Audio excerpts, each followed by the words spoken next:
వీళ్ళేమో కన్వర్షన్ పేరుతో హిందువుల్ని తల్లుల నుంచి దూరం చేస్తున్నారు. హిందూయిజం అంటే తల్లి అండి, భారతమాత కనపడదు. ఈ దేశాన్ని తల్లిలాగా భావిస్తున్నాం అన్నది గొప్ప రసార్ద్రమైన ఏమంటారు భావం. అది ఈ సెన్స్ నీకు లేకపోవటం వల్ల కదా వాడు ఒక పార్టీకి అధినేత కూడా వాట్ ఈజ్ భారతమాత అంటున్నాడు. వాడు లిల్లీ పుట్లు కదా వీళ్ళందరూ జ్ఞానానికి సంబంధించి అక్కడి నుంచి హిమాలయాల నుంచి చూస్తే, హిమాలయం అనేది జ్ఞానం అనుకుంటే అక్కడి నుంచి చూస్తే ఎంత అసలు వీళ్ళు ఎప్పటికి ఎదుగుతారు. వీళ్ళు పాలనలో కూడా పరిపాలనలో కూడా వచ్చేస్తున్నారు వీళ్ళు. అది మనం ఇక్కడ ఆలోచించాల్సి ఎంత దురదృష్టకరమైన స్థితి అది.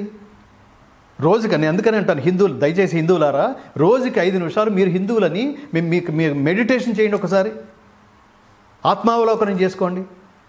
హిందువులుగా మీరు బలపడడానికి ప్రయత్నించండి, హిందువులుగా మిమ్మల్ని మీరు నిరూపించుకోవడానికి ప్రయత్నించండి. ఎస్ నేను హిందువునే, బొట్టు పెట్టుకో, ఏంటి నామర్దా. ఆడపిల్లలను చూస్తుంటే వాళ్ళు కొన్ని చోట్ల కొన్ని ఫంక్షన్స్కి పిలుస్తుంటారు, ఆ పెళ్ళిళ్ళకి వీటికి పిలుస్తుంటారు. అక్కడికి వెళ్తే నేను పరిమాల పిలిచి మీరు క్రిస్టియన్సా అని అడుగుతుంటా. లేదంకుల్ మేము హిందూసే, మరి బొట్టేది అంటే అని వెళ్ళిపోతుంది. ఫ్యాషనా? ఏదైనా ఉంటే ప్లస్ లేకపోతే మైనస్ కదా. ఇదేం దరిద్రం అది. బట్టలు ఉంటే ప్లస్ లేకపోతే మైనస్. అలాంటిది బొట్టుని తీసేయడం ఏమిటి? చాలామంది చెప్పారు, మళ్ళీ దాని గురించి పెద్ద కాన్వర్సేషన్ అక్కర్లేదు. బొట్టు వల్ల ప్రయోజనాలు ఏమిటి, అదేంటి, దృష్టి దాని మీద పడితే ఏమవుతుంది? ఈడా పింగళ అనే 2 నాడుల మధ్యలో జ్ఞాననాడిని చైతన్యం చేయడం కోసం బొట్టు అలా పెడతామే. అక్కడి నుంచి అసలు సరే ఏదో మొత్తం మీద కనిపిస్తుందని సరిపెట్టుకోవటం, అక్కడి నుంచి స్టిక్కర్ల దగ్గరికి వెళ్ళిపోయింది.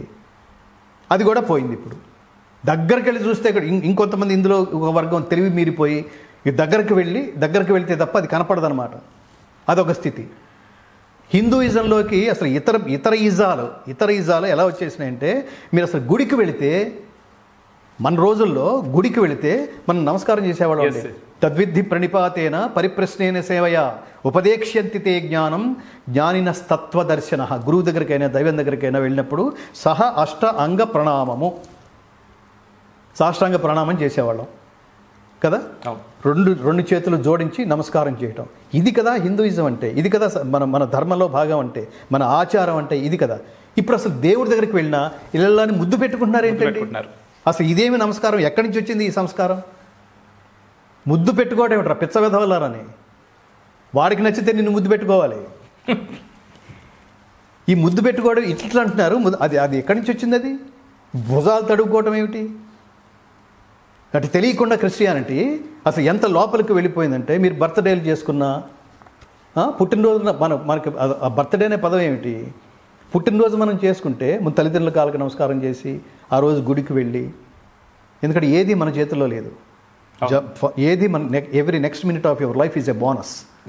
తర్వాత క్షణం బతికున్నామంటే పరమాత్మ మనకు పెట్టిన భిక్షనర్థం. అందుకని పరమాత్మ నాకు ఈ జీవిత కాలంలో సద్బుద్ధిని, బతుకున్న కాలంలో సద్బుద్ధిని, నేను పోతే సద్గతిని ప్రసాదించు.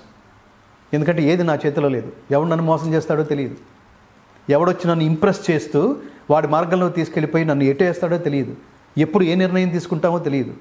ఇవన్నీ జాగ్రత్తగా వినండి, చాలా విలువైన మాటలు ఇవి. ఖచ్చితంగా.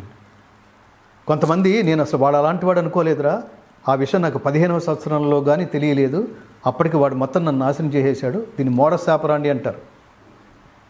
ఈ ఎక్స్ట్రీమిస్టులు ఇతర దేశాల నుంచి మన దేశానికి వచ్చి మన దేశాన్ని నాశనం చేయాలనుకునే కొన్ని వర్గాలు ఉన్నాయి చూడండి.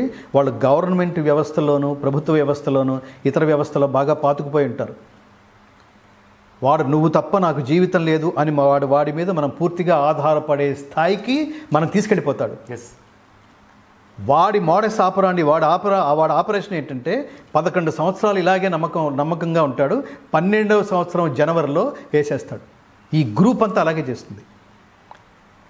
ఒక గ్రూపుగా ఏర్పడి వీళ్ళు అలా చేస్తుంటారు. ఇప్పుడు అలాంటి మార్గంలో వాడు దుర్మార్గాన్ని కూడా కన్విన్స్ చేసేస్తారు చూడండి. ఇప్పుడు సోషల్ మీడియాలో ఒకళ్ళిద్దరు దరిద్రులు వాళ్ళు ఏది పడితే అది మాట్లాడుతుంటారు చూడండి.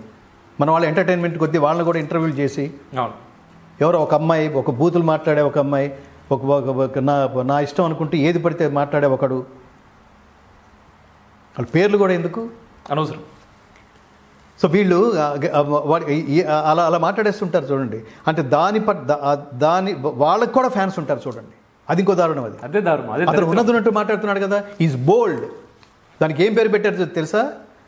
దానికి భారతదేశపు సరిహద్దుల్లో ధైర్యంగా నిలబడి పోరాట పటిమ చూపించి దేశానికి ప్రాణార్పణ చేయడానికి, త్యాగం చేయడానికి సిద్ధంగా ఉన్న మహాత్ములకి మనం ఉపయోగించే పదం బోల్డ్ అయితే, ఈ దరిద్రులు కూడా అదే ఉపయోగిస్తున్నారు.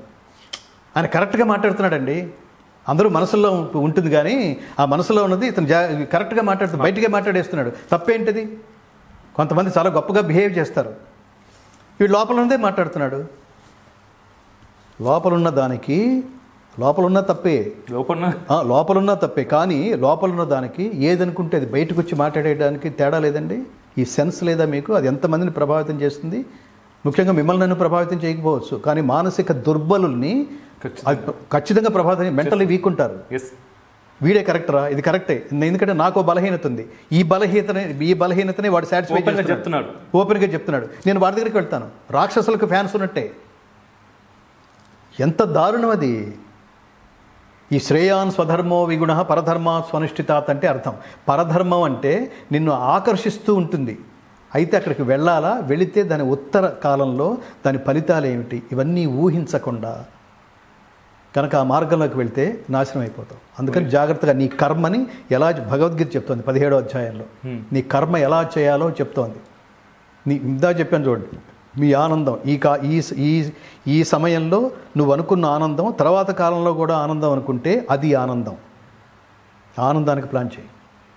ఇప్పుడు నువ్వు చాలా కష్టపడతావు.